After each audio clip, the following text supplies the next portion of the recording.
Woo! What's up, everybody? What's happening? Dwayne Pedals here. Today, just did a quick indoor workout on Indie Velo, which is a new training software I've been doing just to measure up an A/B test against Zwift. But in today's video, I wanted to jump into the 5 things that I wish I'd known before I first got started cycling. This is going to be great for beginner cyclists who are new to the sport. So if you are new, definitely tune in. If you've been on the channel for a while, still stay. I hope I offer some value in the tips and tricks that I share with my journey through cycling. It dawned on me just like yesterday when I was on, the other day when I was on my bike riding. If my bike were to break down, would I know how to fix it at that moment? If I was like feeling weird nutrition wise on the bike and on the verge of bonking, would I know what to do to prevent that? So we're gonna get into my 5 tips that I wish I'd known before I first started cycling, so that hopefully they can help you if you're a beginner, or if you've even been doing it for a long time. Maybe this can still add some value. So before we do that, I need to get some coffee going, so let's go ahead and do that and then we get started.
Let's get into it. So the 5 things I wish I'd known before I first got started cycling. Number 1 is wearing a cycling kit. You want to do that proper. First off, I got started with just wearing basketball shorts and a cotton t-shirt.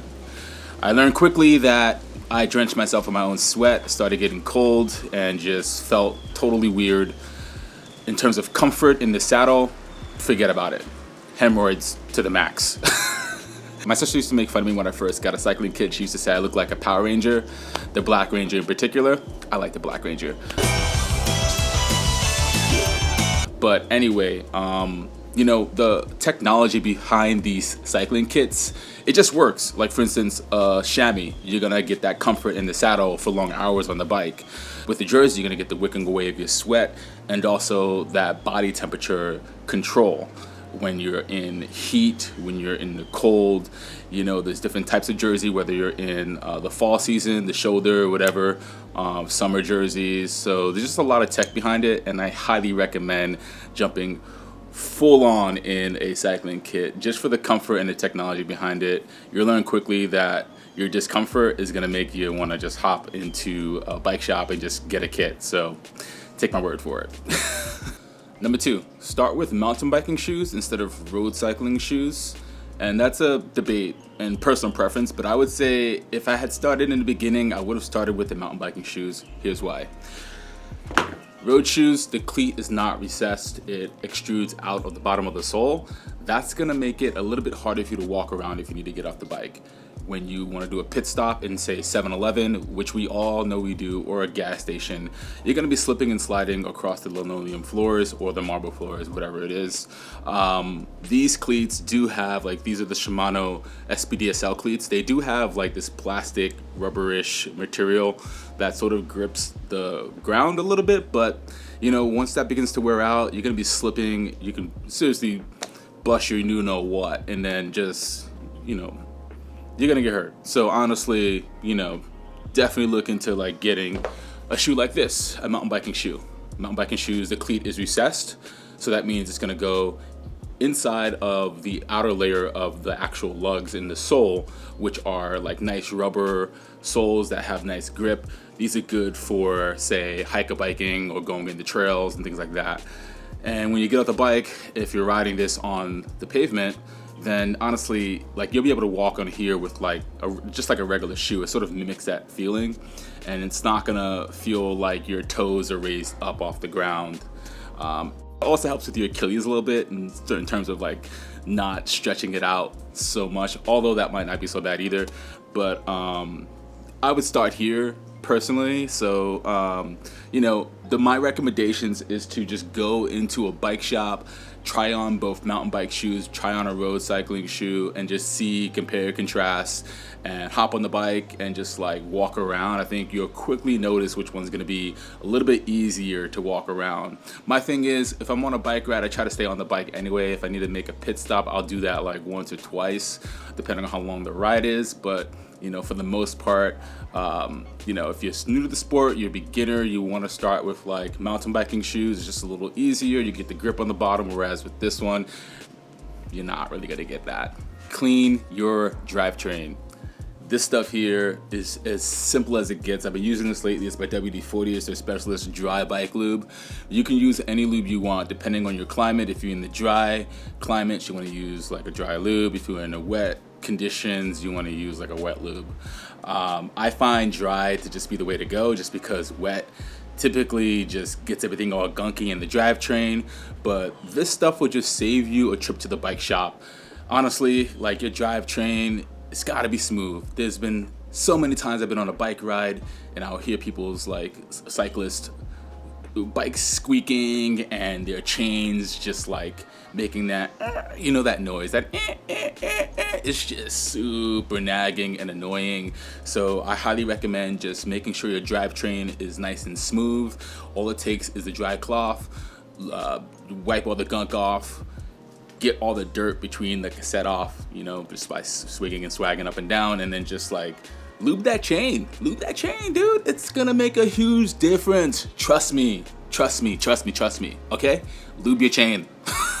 So since we're on the topic of drivetrains and keeping them clean with chain lube, learn how to fix your bike. This is an inner tube kit that I use for like road rides. It's so important to just know how to change a flat tire.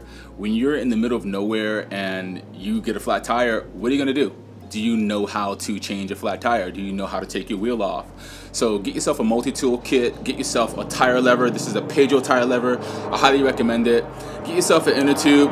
There's a few other types of inner tubes out there. Get the one that fits your bike. You can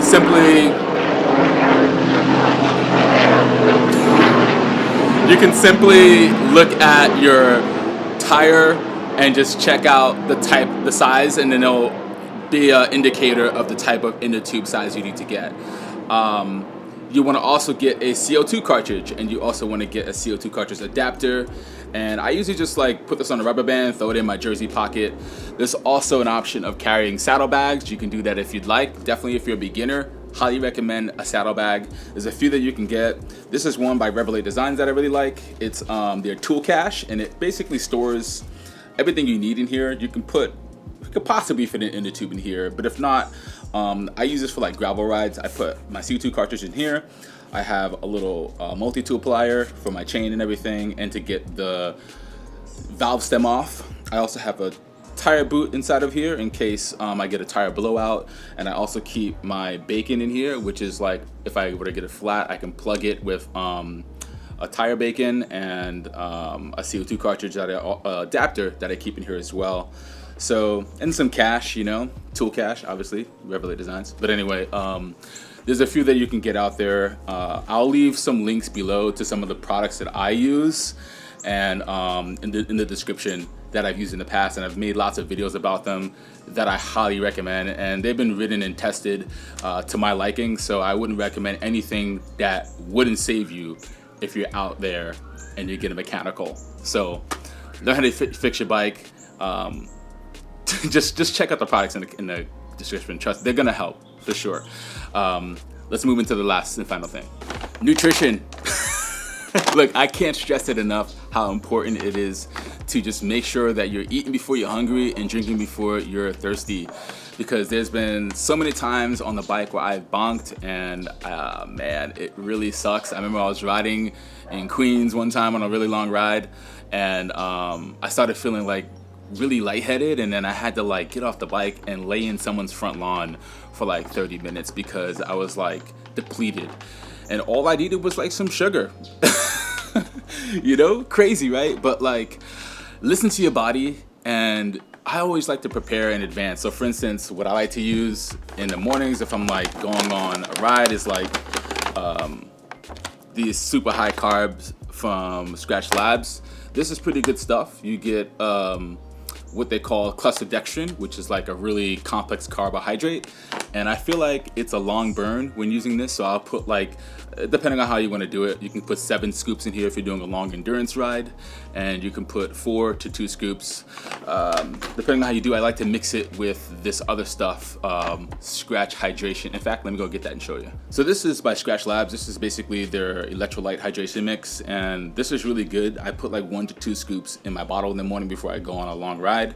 If it's a short ride, I'll just drop 1 scoop in here. It just simple sugars. It just goes down easy and helps with like hot days here in the South. And it just keeps my hydration going, keeps me on the bike, keeps me fueled, and just continuing and ready to ride. And this is the Scratch Labs Recovery, and oftentimes I'll have this either ready to go or I'll just quickly make it. I'll pop 2 scoops in here and I'll split it 50-50, sometimes with water and almond milk, or I'll just do full-on almond milk if I just want a little bit more of a denser, fuller milkshake. But this is really great stuff. You get 8 grams of protein in here, really good for recovery. I feel like when I have this at the end of a ride, I feel like my muscles are like still good to go, and you know, I'm not gonna like crash or anything, and I'll bounce back the next day and be able to ride. You don't have to use like these supplements. You can also just use regular food. I like to carry bananas with me. I'll have 1 popped in the jersey, sometimes 2 depending on how long my ride is. But you always want to just be drinking on the bike. I always like leave the house and I'm starting to sip already. So I always like to just, as I'm riding, sip little sips along the way. The trick is to finish a bottle an hour when you're on a ride. So that's like my goal. I always make sure that I'm sipping and finishing a bottle an hour.